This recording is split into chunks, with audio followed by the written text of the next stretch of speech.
Imagine a time when minds broke and there was no real way to fix them. People lost touch with reality. They became violent or withdrawn or just endlessly agitated. Families didn't know what to do. They often sent their loved ones away. This was before modern medicine truly understood the brain. It was a time of great suffering. Mental asylums were places of last resort. They were often overcrowded.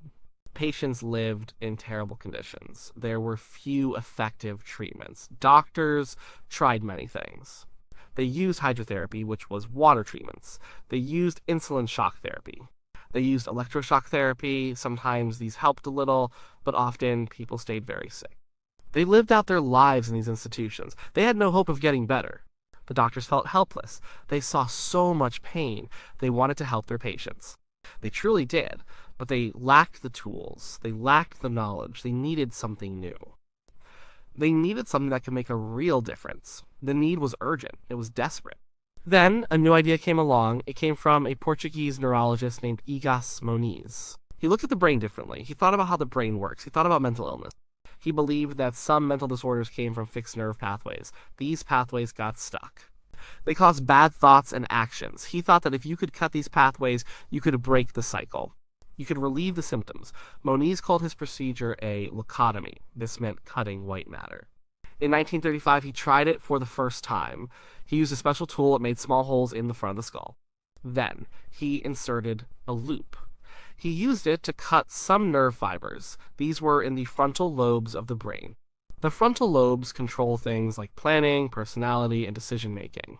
The idea was to calm the patient. It was to reduce their agitation. It was to lessen their delusions. Moniz reported some positive results. He said some patients improved. They became calmer. They seemed less disturbed. This was exciting news. It felt like a glimmer of hope. In a world with so little to offer, even small improvements seemed like a miracle. Other doctors heard about this. They were eager to try it. They were looking for any way to help. The news spread slowly at first, but the potential seemed huge. Imagine being able to take a person who was deeply disturbed. Imagine making them well enough to leave the asylum. That was the dream. That was the promise. The early reports were often glowing. They focused on the patients who seemed to get better. They focused on the dramatic changes. A patient who was violent might become docile. A patient who was mute might start to speak. These changes were powerful. They gave doctors and families hope. They suggested that perhaps, finally, they had found a way. They had found a treatment that could work. The desperation of the time made these early reports even more impactful. It made people want to believe. It made them hungry for a solution. Moniz's work was controversial, even then. Some doctors questioned it. They worried about cutting into the brain. They worried about the unknowns. But the pressure to find a cure was immense.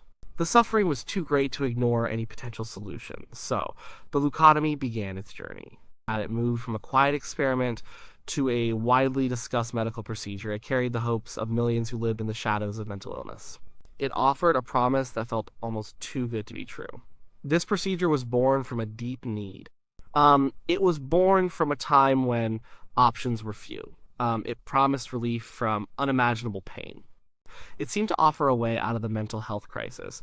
For many, it was the first real ray of hope. It was a new chapter in the fight against mental illness, and many thought it would be a victorious one. The idea of cutting into the brain quickly crossed the Atlantic. Two American doctors, Walter Freeman and James Watts, took up Moniz's work. They refined it, they changed it, and they pushed it into the mainstream. Freeman was a flamboyant character. He was a neurologist. He believed strongly in the procedure. He became its biggest champion. Freeman and Watts developed what they call the prefrontal lobotomy. This was a specific type of lobotomy. They drilled holes in the top of the skull. Then they inserted a tool. It was like a butter knife. They swept it back and forth. This cut the connections in the frontal lobes. They believed this would calm the patient. It would make them more manageable. Their early results, like Moniz's, seemed positive. They reported that many patients improved. They said patients became less agitated. They were less prone to delusions. The news spread fast. Media outlets picked up the story. They called it a miracle cure. They talked about patients being brought back to life.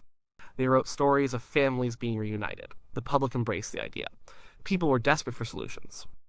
They saw their loved ones suffering. They saw the awful conditions in asylums. So the lobotomy seemed like an answer.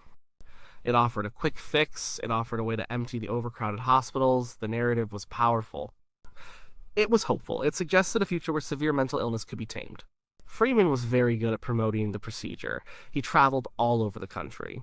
He performed lobotomies. He taught other doctors how to do them. He believed he was doing good. He truly thought he was helping people. He was driven by a desire to alleviate suffering. But then Freeman took it even further. He wanted to make the procedure simpler.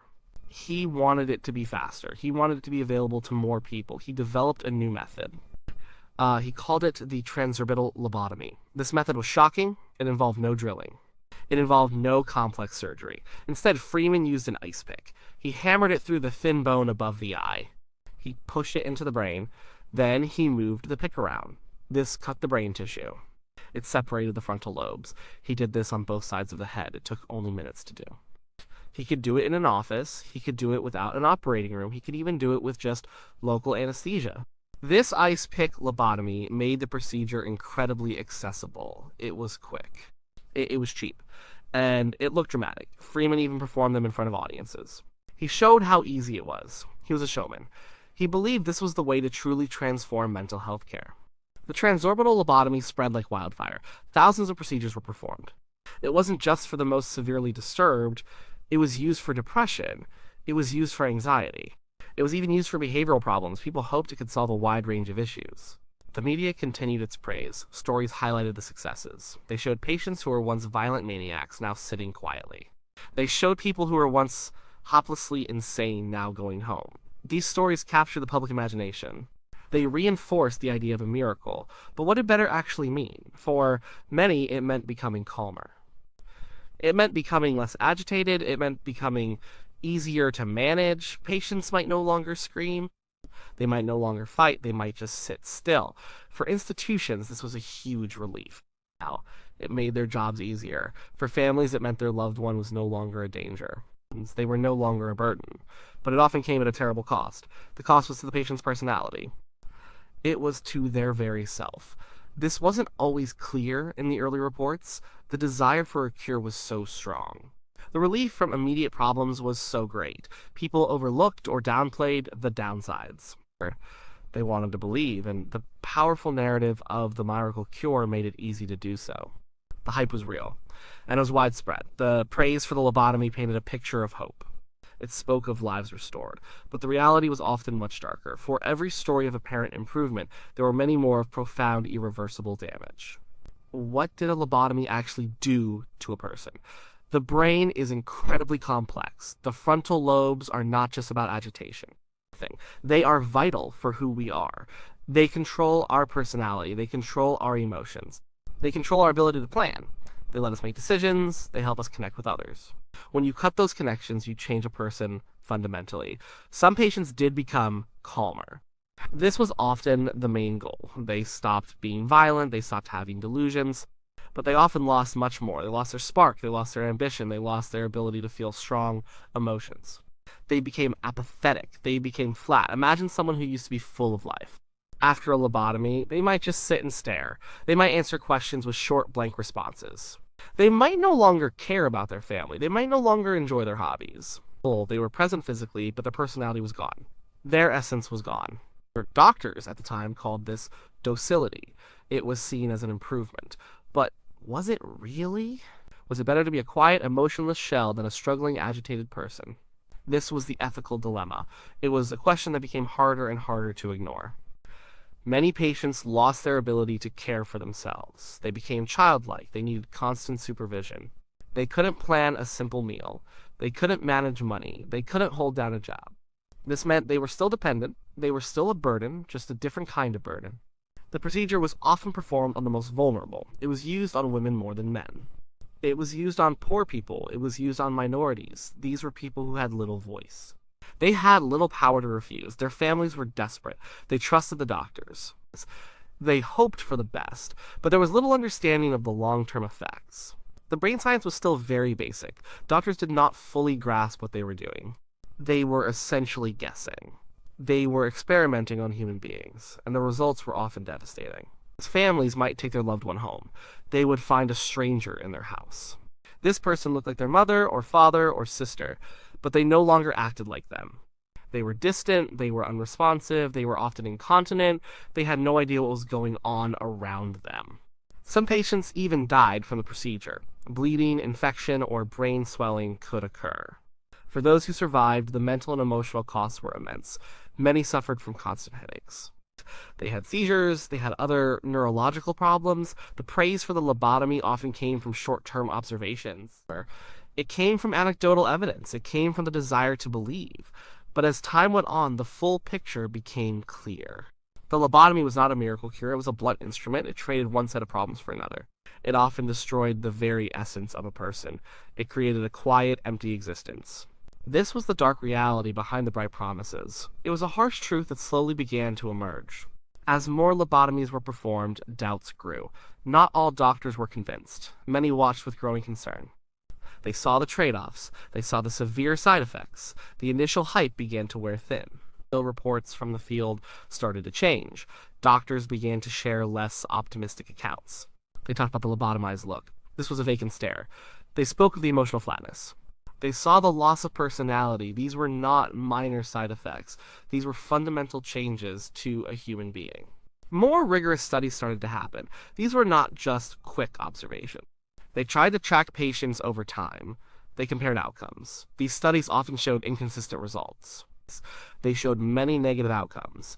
They showed that the improvements were often just a reduction in agitation. And they did not show a return to true mental health. Ethical concerns became impossible to ignore. Was it right to destroy someone's personality? Was it right to make them docile if it meant taking away their mind? Questions arose about informed consent. Could a severely mentally ill person truly consent to such a procedure? Often, families made the decision for them. Often, it was made under extreme duress.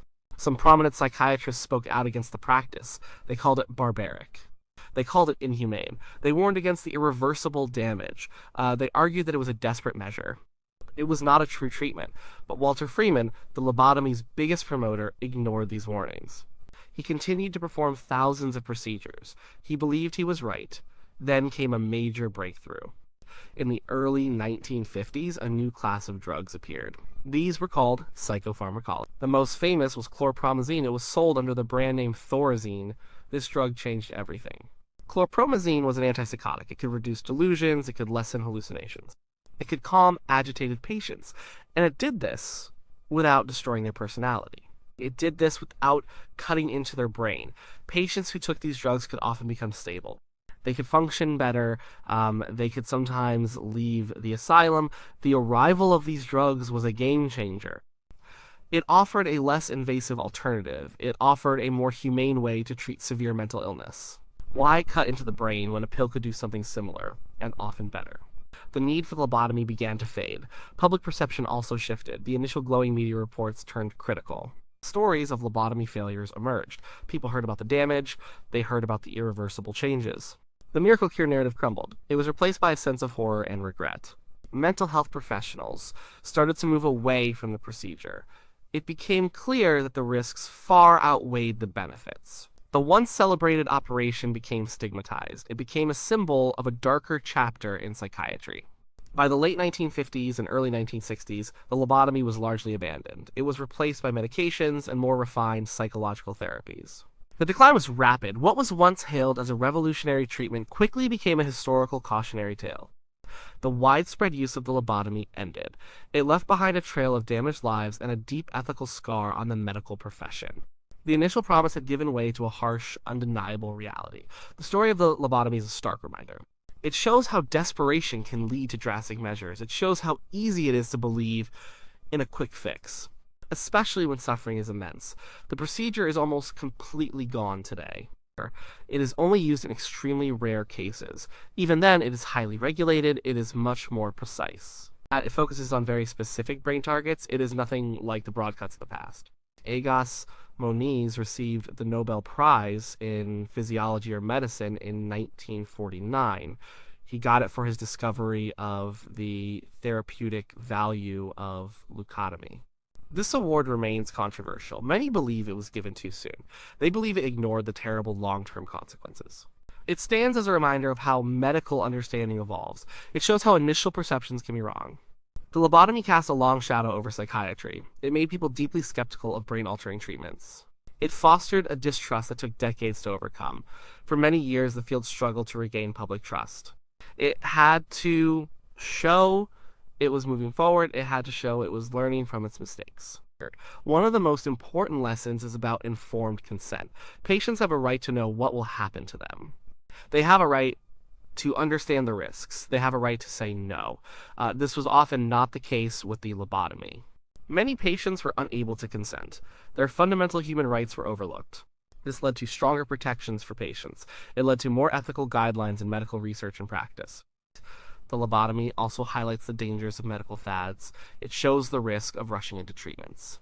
It shows the risk of not having enough scientific evidence. The idea was simple. The results were immediate, but the long-term effects were devastating. It taught us that complex problems rarely have simple solutions. Especially when it comes to the human brain, it also underscored the need for rigorous scientific evaluation. Anecdotal reports are not enough. We need controlled studies. We need to track patients over time. We need to understand both the benefits and the harms. The initial praise for the lobotomy was based on hope and partial observations. It was not based on thorough, unbiased science. Today we have come a long way. Our understanding of the brain is far greater. We have many effective treatments for mental illness. We have medications. We have various forms of therapy. We have transcranial magnetic stimulation, TMS. We have deep brain stimulation, DBS, for certain conditions. These are precise, they are targeted, they are much safer, and they are often reversible. The lobotomy story is a dark chapter, but it is a necessary one. It reminds us to be humble.